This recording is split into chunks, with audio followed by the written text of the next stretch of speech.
നടൻ ശ്രീനിവാസനോട് വോട്ട് അഭ്യർത്ഥിച്ച് എറണാകുളത്തെ UDF സ്ഥാനാർത്ഥി ഹൈബി ഈഡൻ ഉദയംപേരൂരിലെ വീട്ടിലെത്തിയാണ് വോട്ട് തേടിയത്. ഇരുവരും തമ്മിൽ സൗഹൃദം പങ്കിടുന്ന ദൃശ്യങ്ങൾ സമൂഹമാധ്യമങ്ങളിൽ പങ്കുവച്ചു. കേന്ദ്ര സർക്കാരിന്റെ ഭാരത് അരിക്ക് ബദലായി സംസ്ഥാനമിറക്കിയ കെയർ റൈസ് അല്പത്തരമെന്ന് പ്രതിപക്ഷ നേതാവ് VD സതീശൻ. നേരത്തെ 10 കിലോ അരി കൊടുത്തിരുന്നു, അത് 5 കിലോയായി പരിമിതപ്പെടുത്തി.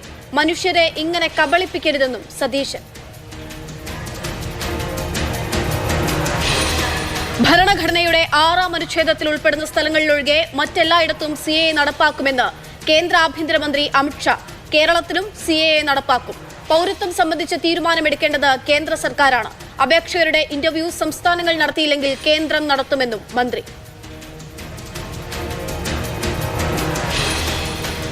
നിയമസഭാ തെരഞ്ഞെടുപ്പിൽ മത്സരിക്കാനൊരുങ്ങി പവൻ കല്യാൺ. ആന്ധ്രാപ്രദേശിലെ പിത്താപുരം മണ്ഡലത്തിൽ നിന്ന് മത്സരിക്കുമെന്ന് പ്രഖ്യാപനം. ആന്ധ്രയിൽ TDP, ജനസേന, BJP സഖ്യമായാണ് മത്സരിക്കുന്നത്.